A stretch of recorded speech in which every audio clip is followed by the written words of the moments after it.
This is Jim Williams with the Hurricane City Tropical Update for September 4th, 1 p.m.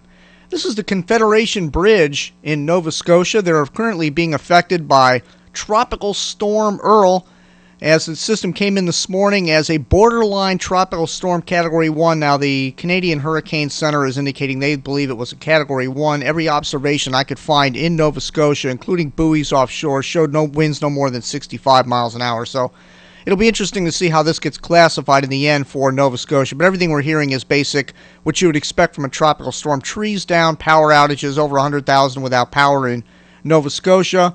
But this is nothing like Hurricane Juan several years ago that hit Halifax very hard. But that bridge is bouncing around pretty good. They haven't closed the bridge, and they only close it when the winds are Hurricane Force. So that's another reason to believe this is not a hurricane heading into Nova Scotia. But very strong gusty winds, a lot of trees down, and power outages. All right, what is going on right now in the Atlantic Basin? Let's take a look. Here is the graphical tropical weather outlook from the National Hurricane Center. And we have four systems we're keeping an eye on. Earl is heading up, and we will no longer be discussing Earl in these updates. We have a new area of disturbed weather in the southwestern Caribbean Sea. That's a 20% chance, and that more than likely move inland. We'll have to watch that, though. The system that was formerly Gaston is trying to regenerate here, and this could actually be reclassified as a tropical depression, where it may be even as early as sometime today. We'll watch that. And we have another area, 99L, off the coast of Africa. But there's another one that's inland in Africa that a lot of models are indicating is going to develop and move across the Atlantic. That might be the next big one we're going to have to watch. All right, here was yesterday's forecast according to the National Hurricane Center using the HurTrack program. And they showed Hurricane Earl approaching southwestern portions of Nova Scotia near Cape Sable. That was our current feature this morning at Hurricane City. But the system was downgraded to tropical storm status with winds around 70 miles an hour. But this forecast did not quite verify. The system went a little bit right. Here's where it is right now. So the system went a little bit right of center. Our current feature has shifted to Halifax, Nova Scotia, and they are getting sustained tropical storm force winds all throughout Nova Scotia. But the moral of the story with the models on this system is that it's in the early going, the models were a little bit to the right of what actually happened, and later in the period, the models were a little bit left of what actually happened. So let's take a look at the HurTrack program animation and show you, just kind of do an inventory on the complete forecast, the past track of what happened with Hurricane Earl. This is the system cruising up near Boston and Cape Cod. It stayed offshore, so it might be considered a brush for the for Cape Cod. It will be a tropical storm hit for Nova Scotia. And as far as the islands down in the Caribbean, you'll see it come into the screen at the bottom of your screen where the system actually hit St. Martin. It'll probably be considered as a direct hit on the island of St. Martin. These are all cities in the Hurricane City database. The island of St. John and the British Virgin Islands, U.S. Virgin Islands, will be considered a brush, as well as St. Thomas. The island Tortola took a direct hit from this, probably got the worst conditions out of Hurricane Earl. There will be no brushes for Puerto Rico from the system, nor will there be any brushes from the northeastern Bahamas or the southeastern Bahamas. It passed a little bit too far to the east of the Bahamas to be considered a brush. And then we get up as it approaches Cape Hatteras. Again, this will be a brush for Cape Hatteras, but probably not a brush for Elizabeth City, North Carolina. We'll have to do the detailed analysis on that.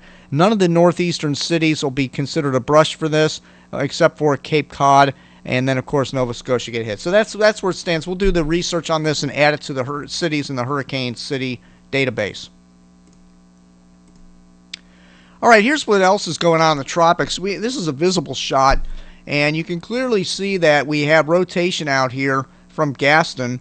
And here, look at the feeder bands coming out like this. This has definitely got enough of a classification, I believe, for a tropical depression. There's just a lack of thunderstorms around the center, but it is better organized, and I fully expect this to develop. But the problem is, this is going to run into an upper level low. I'll show you the water vapor loop in just a minute, but the models are really shy on developing this. Yesterday, the GFS had a pretty strong system going like this. And today the GFS has backed off on that, and that it has a very weak system up in here, along with the H-Wharf and the GFDL. Keep this as a very weak system, maybe tropical storm status for the northern Leeward Islands. The Euro model basically washes this system out up in here somewhere, it really doesn't do very much with it. But all the models are indicating we're going to see another system develop back here in the East Atlantic and cruise across going into next week.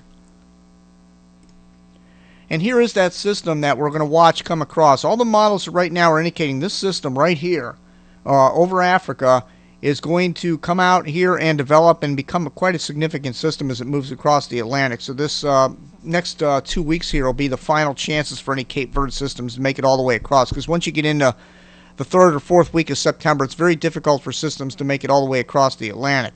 So this system here will need to be watched very closely.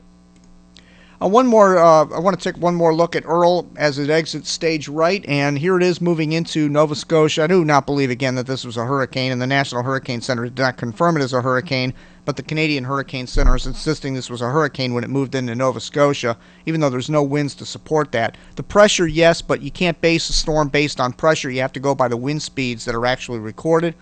Anyway, this moved through Nova Scotia, and then it'll move probably up clipping Newfoundland, and that'll be the end of it. We won't talk about Hurricane Earl any further. It was pretty well behaved as far as forecast track and staying away from populated areas. It was good news all the way around on Hurricane Earl. All right, let's take a look at the Atlantic Basin and get this centered up on the screen. And we have a situation where we have one system that right now that we're concerned about. Everything else is pretty quiet.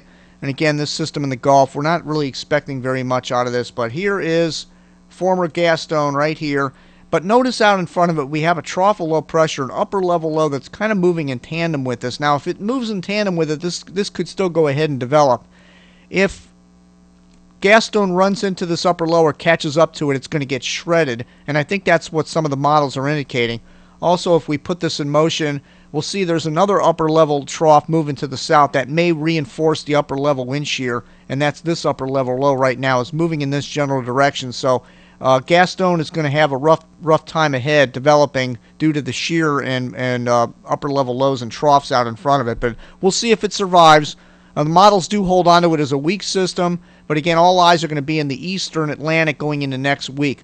All right, well, that's it for now. We'll be back with another update tomorrow if Gaston redevelops. It could become a depression today, and we'll give another update tomorrow on the tropics. Again, visit hurricanecity.com for the latest information. We're going to be streaming the information from the Nova Scotia area on Hurricane Earl / extratropical storm Earl. It's becoming extratropical as we speak.